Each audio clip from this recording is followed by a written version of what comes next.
Hey, hey everyone. It's not that hard. It's like our 16th take of me saying I hey. can't say Uh, hey. Not that hard. uh, so I'm Rob, and this is my I'm wife, Amanda. Amanda. And we're going to start this channel to focus on mental illness in a marriage. And more specifically, bipolar 1 disorder.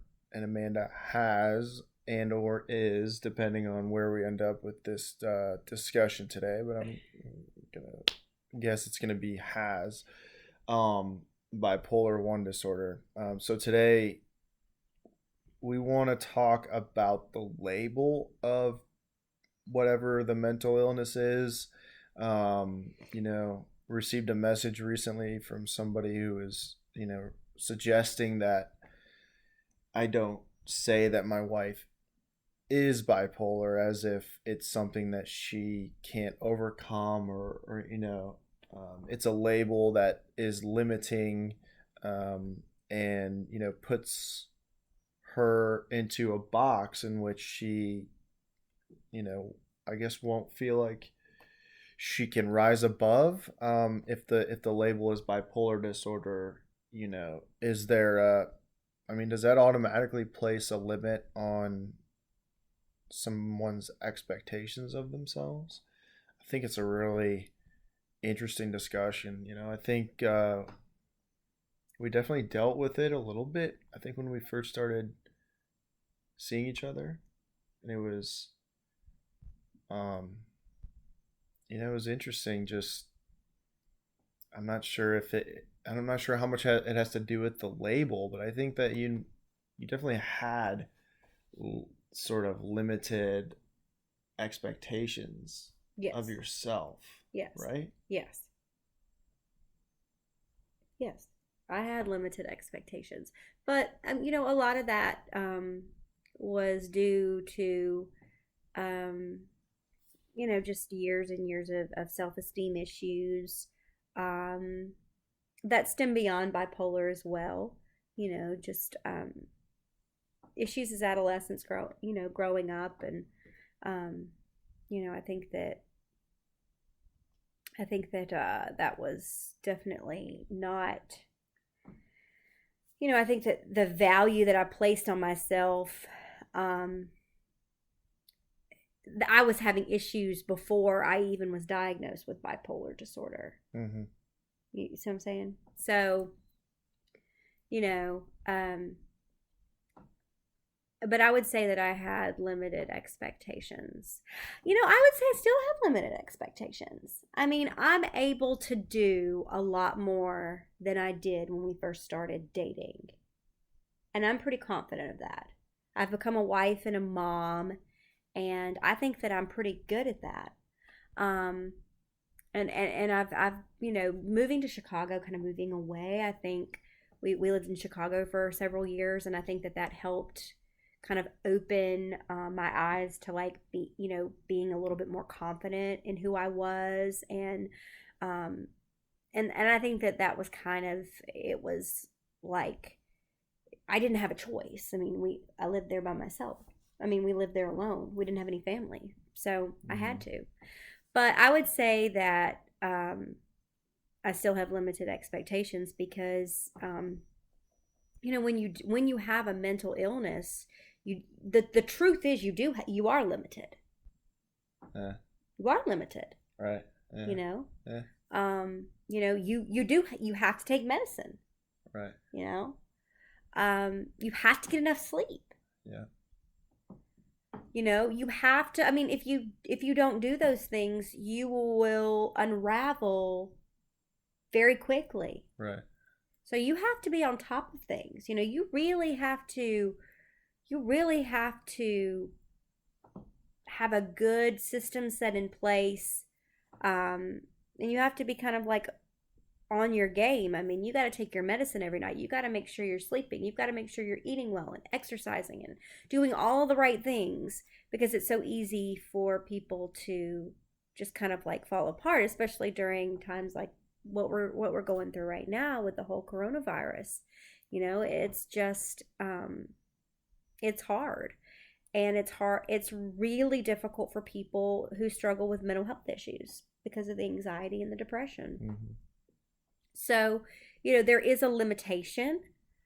Um, for me,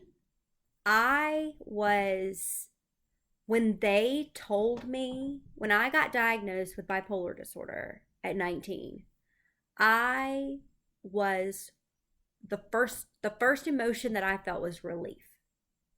I was relieved because now what I had been experiencing had a name and had a solution. Mm-hmm. Because I didn't know what was going on before. So it was like, okay, I have bipolar disorder. All right, what do we do next? I mean, it was that kind of thing. And I was also very manic when I was diagnosed. So, I was very, I was on cloud nine. I was very high. And so, but I was happy. I was actually happy when I was diagnosed because it was like there was finally a name to what I'd been feeling.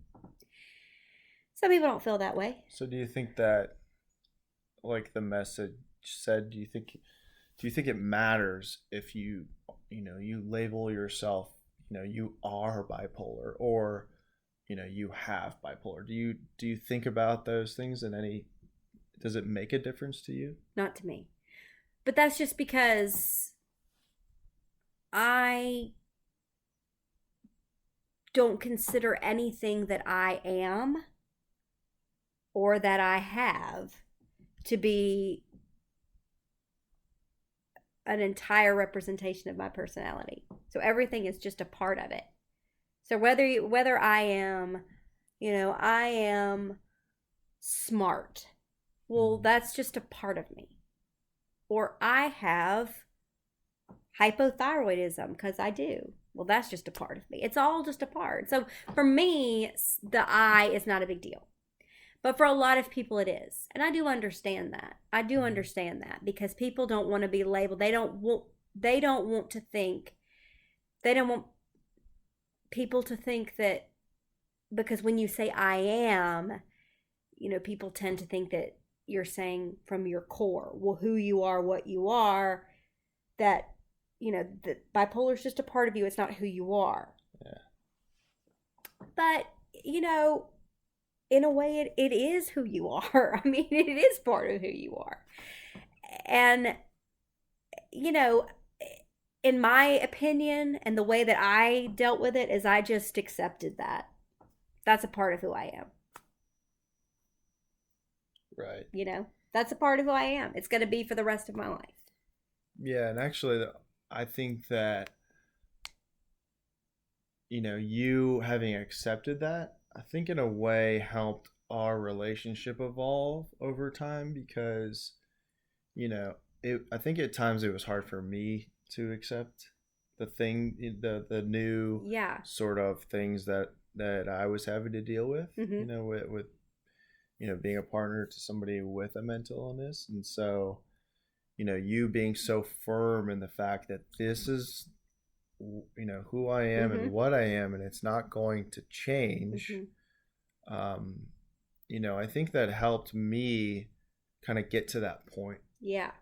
And now that quicker. That right? doesn't mean that you can't do everything that you want to do or that you are inept in any way. That does not, I don't mean it when I say that. You can do whatever you set your mind to, whether you are mentally ill or not. I'm saying that you have to be realistic when you know that you have an illness, just like you would if you had cancer, just like you would if you had diabetes.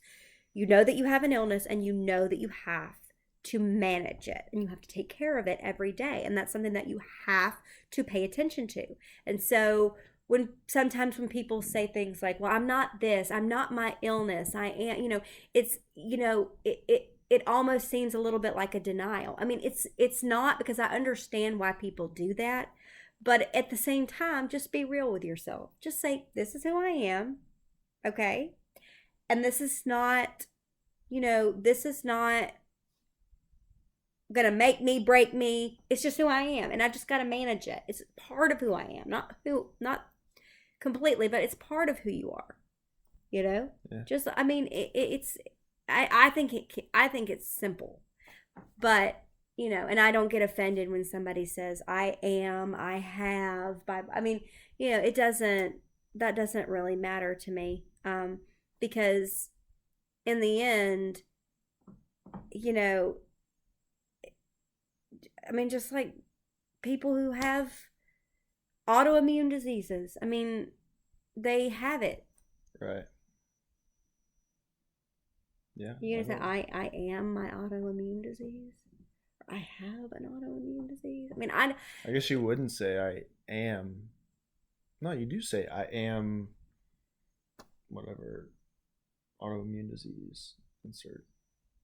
Right? Yeah, I am hypothyroid. Right. Like I'm hypothyroid, so I say I am hypothyroid. It's interesting because I've been thinking lately about some of the meditation, the ways that they talk you through meditation, and thinking about the way your mind works and all, and that sort of thing, and thinking about your brain as no different of an organ than, say, like your heart.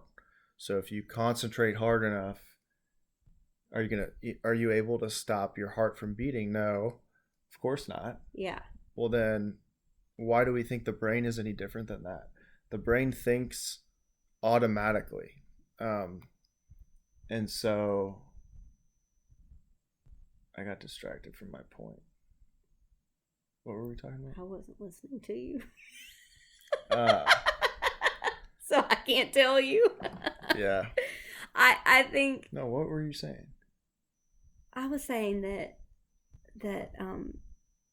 I was talking about I am and I have bipolar. Right. And then you were saying something about the autoimmune system. Well, I mean, it's like, okay, so you can say that you are insert autoimmune disease, right? Nobody has any issue with that. But, the brain is another organ that sort of operates automatically and has its own, It's just like it's just like having diabetes. Right? It's no different. People think a brain disorder is somehow different than any other part of the body. And it's not. It's absolutely not. And there's research to back that up. And yeah, but it's just a part of you, just like everything else. And you don't have to let it, if you don't want to be labeled, you don't have to be. I mean, people can choose what they want to disclose and what they don't want to disclose. I don't mind my label. I don't mind being labeled as somebody with bipolar disorder. That doesn't bother me. But it bothers some people to be labeled. They don't like to be labeled as that. And I understand that. But I think that that's a personal choice for everybody. I think that people, that are okay with that, and you don't have to be okay with that. You don't have to disclose that you have any problems or any, you don't have to disclose your label. But, I don't find it. Yeah, labels is a whole nother thing, it's like, because I think there's a thing with labels and mental illness, especially when it comes to especially in the professional world, I would say, it's like, where, how is that interpreted, and what are the sort of results in the professional world? I think, what do you mean? I don't know, it's an interesting, being labeled with a certain mental illness, and sort of people being cognizant of that in certain environments. I think because mental illness is still to this day, I think, interpreted in a lot of ways, because most people who aren't, haven't dealt with it on an intimate basis really don't understand mental illness, I would say, right? Right. But at the same, I mean, and that's true. But also, if you're not, I mean, my thing is, you have a problem. and then you have a label. You have what that problem is. Mm-hmm. And if you don't want to be labeled because you don't want to be judged, then it's like, okay, well, if you're not labeled and then you start having problems at work, what are they going to think then? They don't know. I mean, there's a lot of different points to that. I mean, I don't walk around and disclose my information to people. I don't do that. I mean, I only tell the closest people. I mean, now I am.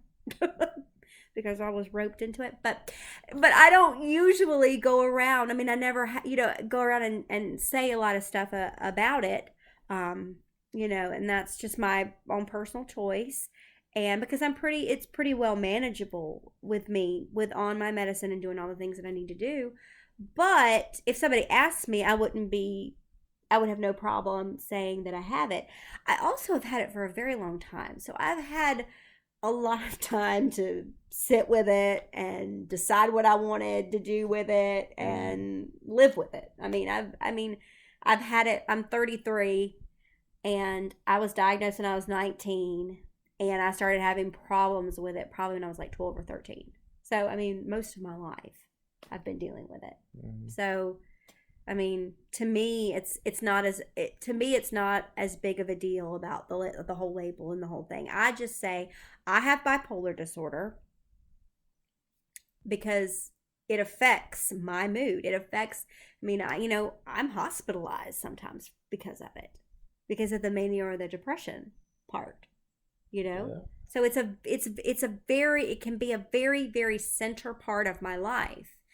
But if I do all the right things and take the medications and all that kind of stuff, I can manage it so that nobody would really ever know. So, I just take it as it comes. I just see it as it is. I don't say, oh no, people with mental illness shouldn't be labeled, but I also am respectful of people that don't, that want to break free of kind of this discriminated group. I understand that too. Yeah. But I just look at it very, I think I'm pretty laid back with it. I wasn't always.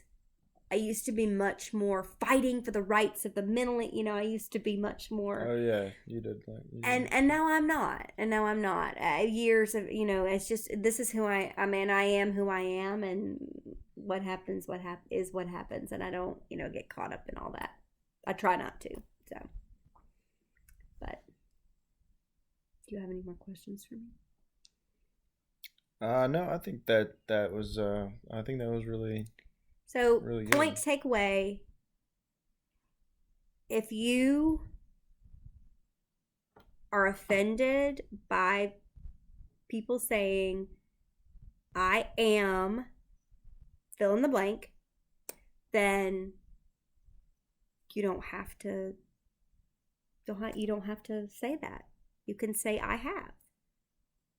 And if you're comfortable saying I am, then you can say I am. But it's not a choice that somebody else should make for you. That's a choice. That should be an individual choice for someone. Nobody should be able to come in and tell me, well, you really shouldn't say I am bipolar. You should really work because I've struggled a long time with it, and I'm gonna do what's best for me, and I think that everybody should do that for themselves. So, right, yeah. I mean, I think you knocked it out of the park. Good job. Bye. Well, you gotta say bye. Oh. Bye. See ya. Till next time. Till next time.